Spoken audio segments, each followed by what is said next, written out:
Hey guys, so today is a very exciting day for the channel because we're finally going to be addressing a bunch of the little niggling issues that have been going on since we moved into the studio almost a year ago now. In fact, almost a year to the day, I think it is. So yeah, since we moved into the studio, obviously there's been quite a few issues, particularly with audio around echo and stuff like that. We've been testing out a couple of different microphones. You guys would have seen often I have my Rode Broadcaster microphone on a big boom in front of me, which is obviously less than ideal. Sometimes we also used my lapel mic, which I bought about 6 months ago.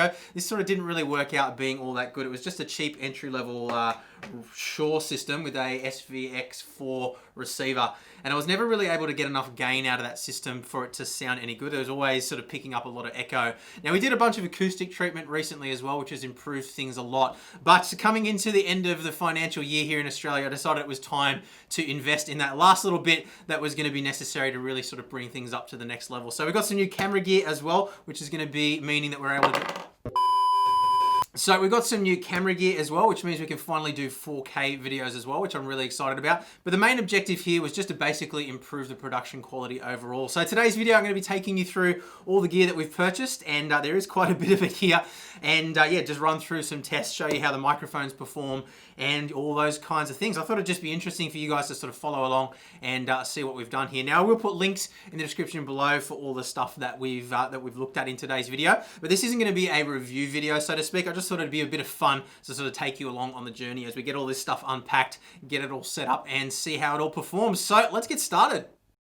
So let's start off by running through everything that we've got here in front of us. And then I think we'll start off by unboxing the NTG4 shotgun microphone, simply because I want to actually get that rigged up and get that recording the sound for the majority of this video, just to improve the quality there. Now, the other thing I will quickly mention is we're currently recording on a Sony A7 Mark II camera, which is limited to 1080p at 60 frames per second. So we're going to be upgrading to the A7 Mark III, and we'll switch over to 4K video on that a little bit later on in the video as well. So what you're seeing right now is actually 1080p content or 1080p recording, which has been upscaled to 4K so that I'm able to upload this video in 4K and show you the difference in quality later on. So just keep that in mind as well. But yeah, starting off with the cameras here, we've got a brand newly released Sony Zed V1 or ZV1, depending on where you are in the world. And this is a camera that is specifically designed for vlogging. So this is going to be used primarily for sort of handheld type stuff. I also did order a wireless controller / selfie stick for it as well, but that hasn't arrived just yet.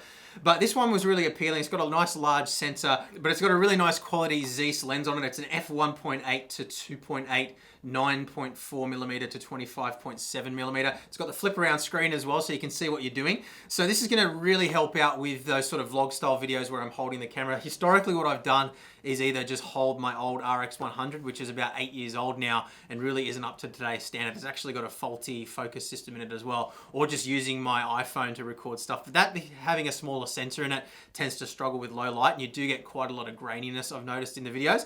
So this will hopefully really help out there. Now, the other thing we're going to be doing with this as well is hopefully using it as a webcam for my videos where I'm sitting in the rig to give us a little bit more depth of field in the image, as well as, you know, hopefully just improve the overall quality. One of the issues that I have had that you guys have commented on a lot is consistency with the lighting. And the issue there is that every time I reboot my PC, the settings or the calibration for the webcam that I'm using at the moment, the Razer Kaio, completely resets itself. And even if I put the same values in again, it still just goes to crap and looks completely different. So I have to actually go through and calibrate that pretty much every single time I fire up the computer, which is a real pain. So hopefully this will fix up a lot of those issues, but we'll unbox that a little bit later on. And then we have, of course, here the Sony A7 Mark III. So the next model up from the Mark II that we're using at the moment. So the main difference here is better autofocus, which is going to help me a lot with being, you know, shooting on my own. At the moment, I generally set up manual focus, but sometimes it can be a little bit out, and the autofocus on the Mark III is a lot better. It also enables, as we mentioned before, to record in 4K, which is going to be the main thing for us here. So that's the reason why I bought that one. Now, I was tempted by the A7R Mark III, or even the upcoming A7S Mark III, which hasn't quite been announced yet, but is obviously imminent. But yeah, decided to go with this one for now. We can always sell it again and get the A7S Mark III when that releases if we need to. But I think this is going to pretty much do everything that we need. I don't think it's going to be a limitation, so to speak. 4K 60p would have been nice. It is limited to 30p.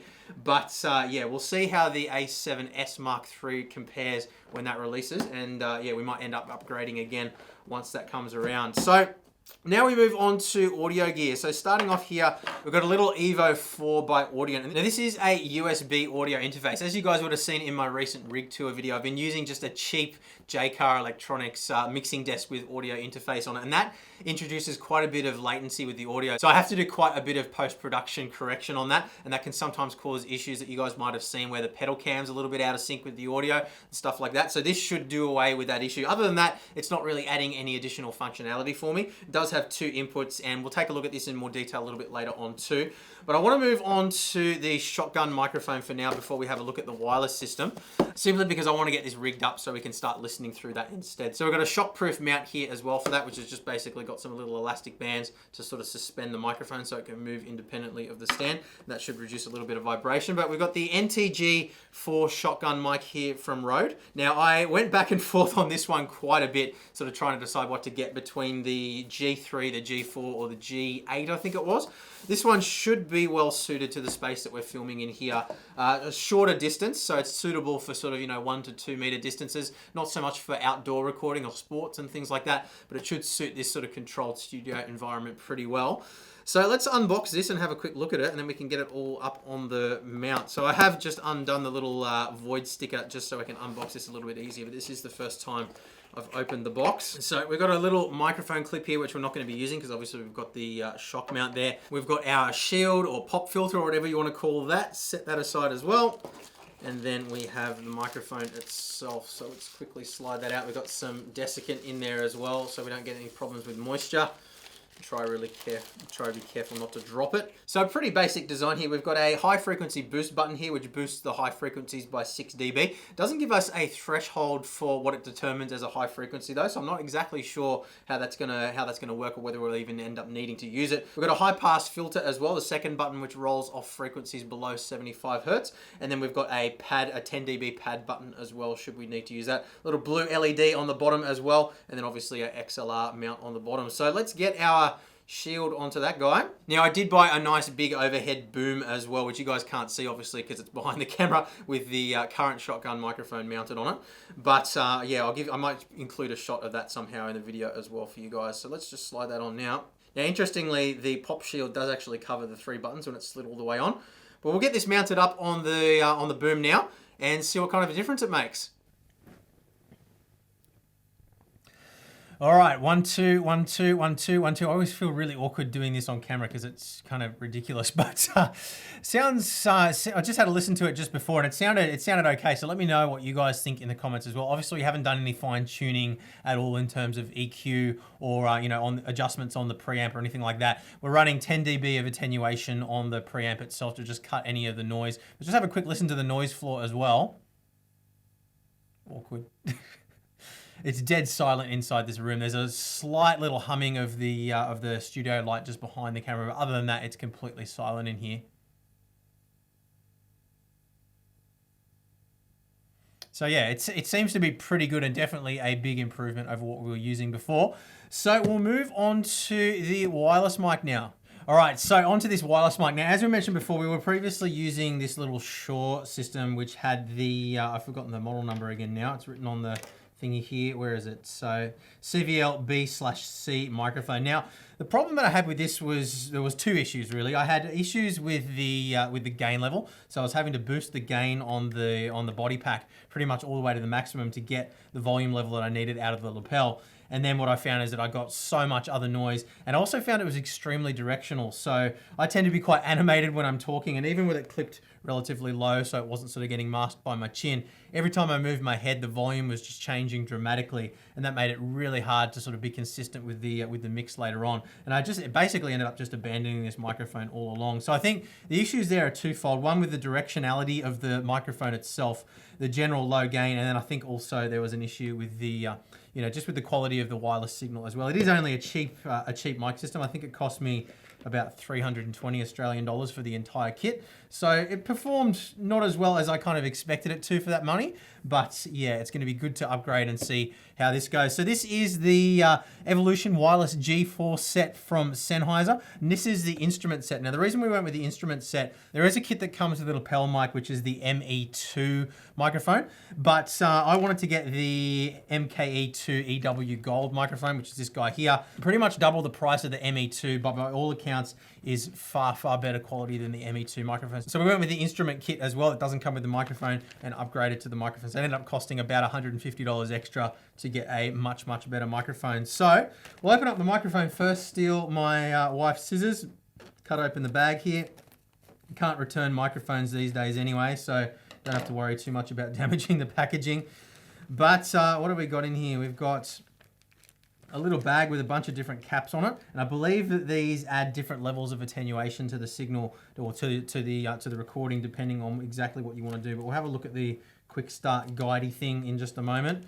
Okay, so we've got a little in the box chart here that explains everything we've got here. So we've got the two different caps, a couple of different covers, as well as a windscreen too. We won't be needing the windscreen because there's no wind in here. And then we've got a couple of frequency response charts here as well, which show us different mounting locations for the microphone. So obviously we're going to be using the location just here, and then the caps that we want to use. We might go capsule only just to begin with, seeing as there's no other factors going on in here, and see how that sounds. So then inside the bag as well, we have an actual printout of the frequency response chart for this particular microphone as well. This is cool to me because I actually used to work as a audio calibration technician about 15 years ago, back, yeah, a long, long time ago now. It seems like a second life ago now.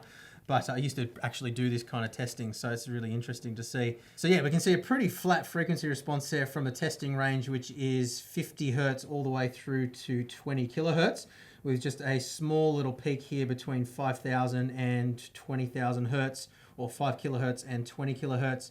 A little peak of, what do we got here? About 4.5, 5 decibels. So pretty flat frequency response. Should work really well for what we want here. We want a nice flat linear frequency response so that we can make any adjustments we want to in post, not have to worry about weird boomy voices or anything like that.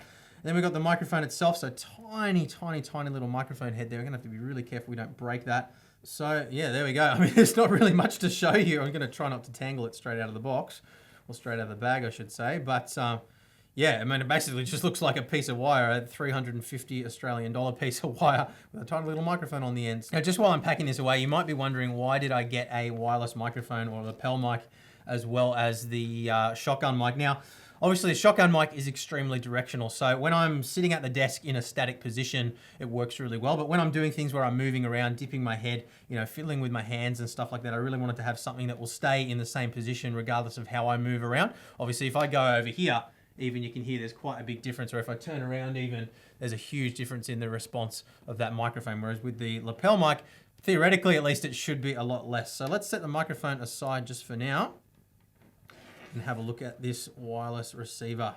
All right, let's get her open.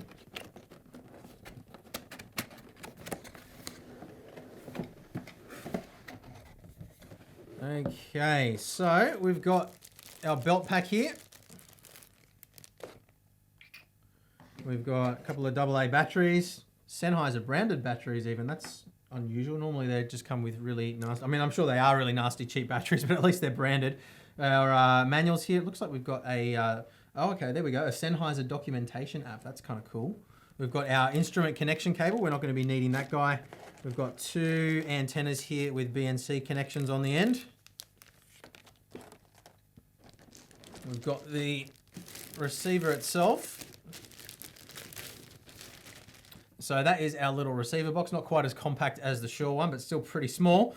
On the back, we've got our two BNC connections for our antennas, obviously. We've got our balanced or unbalanced output, our XLR input, power jack, and then we've got two data connections here as well. Now, I assume that those data connections are for external control, so we can plug it into some sort of a console and adjust settings remotely. That's an assumption, though. I haven't read the manual yet, but we'll set the box aside, actually. Grab the power supply out. You guys don't need to see the power supply.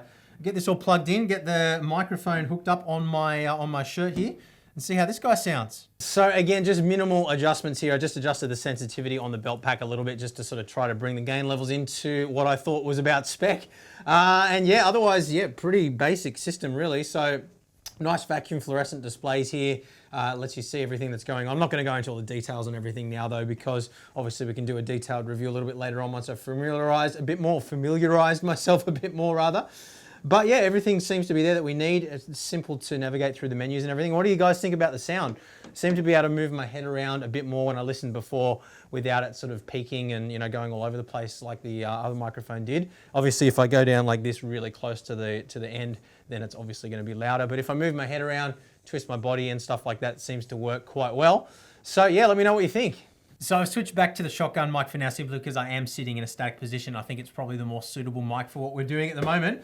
So let's have a look at the Sony A7 Mark III now. We can get that hooked up, start recording in 4K before we have a look at our audio interface and the Zed V1 camera as well. So take off my little Sony Void If Removed sticker. It was actually funny, when I used to work at Sony, I had a roll of these little Void If Removed stickers, and I never did anything mischievous with them, but I always felt like I could if I wanted to put them on something that shouldn't have them on, or, you know, cheat the Void sticker system. So we've got our normal sort of kit of everything that we get inside Sony cameras. I've seen this a million times before, so I know you guys haven't, so I probably shouldn't skim over it quite so much, but we've got a whole bunch of different instruction manuals in different languages. We didn't get a discount voucher this time. Sometimes you get a discount voucher card or something like that when you buy something really expensive. They're not as nice as they used to be. Nasty Sony. All right, let's have a look here. Open up the flap. We've got our A7 neck strap. Nobody cares about the neck strap. We've got power cables. That's interesting. We've got oh no, we do have an Australian plug there. I thought we didn't have an Australian plug for a moment, but we do. So we've got Asia, Europe, and Australia. I think that's right. Not a very well cultured person. I got no idea what I'm talking about here. We've got the camera itself. Set that box aside there. All right, let's have a look at this guy. Lovely. So it's not all that different from the A7 Mark II to look at and hold. The screen resolution's a lot better, both for the EVF as well as the main panel as well. Now this is, if you're not familiar, this is a mirrorless camera, so it's a 35mm full frame sensor. I think it's 24 megapixels still. The A7 Mark III is something crazy like 56 meg. I can't remember off the top of my head. I'll put it up on the screen for you guys. But we've got a whole bunch of inputs and outputs on here. We've got a microphone input. We've got the MI shoe on the top as well. We can use for our, or which we can use for our preamp. We've got a HDMI output there as well, which is going to be useful for if we want to do streaming or something like that using this to capture the output. We've got a headphone jack, which is going to be important for us. We've got a USB-C charging point as well as a USB multi. So it's going to be interesting to see whether we can power this up without a battery in it. I actually have to use a dummy battery in the A7 Mark II that I'm using at the moment. And then as well in the box we have, lift the flap quickly. We've got a little USB charging pack here by the looks of things. Yep. We've got a battery. It's a different size battery to my previous camera. So obviously one of the big complaints I had about the A7 Mark II was the appalling battery life. So hopefully this will be a lot better. It was a bit better if you turned off GPS, but yeah, recording video, it was absolutely horrendous to the point where I actually ended up buying a dummy battery system for it simply because that was a lot easier than destroying battery. I found charging batteries over and over, they were just dying, and the batteries would only end up lasting about 20 minutes before they went flat. And then we should have in here as well a USB cable. And it is it's a USB micro, not a USB-C. So interesting, it's got this USB-C port on it for charging, but it actually charges via the multi-port as well by the looks of things. So we'll undo that. So yeah, we'll do a more detailed review of the camera obviously later on, but for now, let's get it hooked up. Let's get some recording done in 4K. So here we are in 4K for the very first time. Now I've been doing a little bit of experimentation over the weekend. You can see my facial hair is a little bit longer than it was in the previous clip. Been a few days of sort of testing and adjusting things just to sort of make sure we're getting the best results out of the camera. But yeah, really happy with the results so far. I'm sure that there'll be some further adjustments moving forward as well. But yeah, looking really good, at least to me. So let me know what you guys think in the comments as well. I know generally speaking, most people are watching YouTube videos on phone screens anyway, but I know a lot of you guys that watch this channel specifically are watching on 4K. 4K TVs. So hopefully this will really help. But anyway, let's move on to the Sony ZV or ZV1 little blogger camera or vlogger camera or whatever you want to call it now. Over the last couple of days, the little hand grip, which I told you hadn't arrived yet, also showed up. So we'll have a look at that in just a moment too. So this is the ZV1 camera, which is specifically designed for people pretty much in exactly the same sort of usage case as me. So it should be really good. I was sort of tossing up between this and the RX100 Mark V. Both kind of achieve the same thing, but I like the fact that the screen would flip around on this one to the side. And I thought the added simplicity and some of the extra features for vlogging specifically were probably going to make it a little bit more suitable, seeing as it's rarely going to be used for still photos anyway. So in the box, we've got our little dead cat, which will go on top of the microphone. Honestly, that is the name that they call them. So that's the dead cat, and it really does feel like cat fur. So that slots into the MI shoe interface, and that does feel quite flimsy. So we are going to have to be really careful we don't ever break that off, but that's okay. Bag aside, we've got a USB, what is it? A micro USB cable in there as well. And then the camera, and that is it. So no charging pack or anything like that. Obviously the battery's in there too. I can see down underneath the side, but we don't need to worry about that too much for now. All right, box goes out of the way. Grab the battery. Hopefully it's got some charge in it. And here is the camera. All right. So very, very similar design to the RX100. It's a plastic, it feels like plastic construction on the outside. So not quite of the same sort of professional grade feeling as you get with the RX100, but still a really nice feeling camera. And yeah, it ought to be for the price that it costs. So the screen on this thing, as we mentioned, can articulate out like that and also rotate through 270 degrees like so. So it should make it really nice and easy to use. And we also have the little hand grip as well. So we'll quickly grab that out too. Have a quick look at that. So we've got a little carry bag here, a little CR2032 button cell as well. It's interesting that it uses a button cell actually. I was expecting it to use AA's or something like that because of the Bluetoothness. I figured the battery life would be better with bigger batteries, but I'm sure that they've thought of that. So we'll see how the battery life goes. Obviously, I'm not going to comment on it in this video because I have no experience with the product yet. A nice little hand controller, same finish basically with the plastic as the camera is.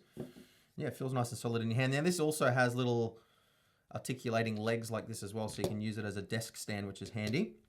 And obviously we've got the remote control on here for zoom, taking a photo, a customizable button as well, so you can assign that to whatever function you want.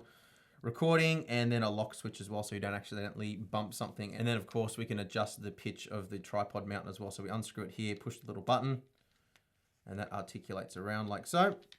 You can also rotate like so as well. And then we've got a little screw in the bottom here. So we'll tighten that up again. So anyway, I'll get the button cell installed in this and we can take the ZV1 for a test drive. Okay, so here we are with the ZV1. Now I'm just using the inbuilt microphone with a little dead cat on top as well. So it'll be interesting to see what the quality sounds like. But one thing I am noticing is if I look at the little screen to kind of check myself out while I'm recording, you can actually tell that my eyes aren't on the camera lens. So that's something that I'm going to have to be aware of. Probably use the screen just to sort of set up initially, make sure everything's looking right, and then flip the screen around so I'm not distracted by it. I always hate it when you're watching vlogs and stuff and the person's kind of looking like this. They're not looking at the camera as they're talking. Just looks unprofessional. So we're going to try and avoid that as much as possible. But jumping in and out of the frame, if I come close and everything, it seems to focus really cleanly and nicely. I'm looking at the screen now as I do that. But if I jump out of the frame as well, or move around, it seems to adjust pretty well. Even if I sort of go in the shadows there a little bit, seems to work pretty well. I might actually just quickly take it outside as well, I think,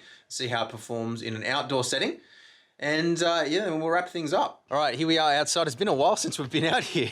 I'm just trying to remember the last time we were outside at my house. So it was probably over a year ago now when we were recording.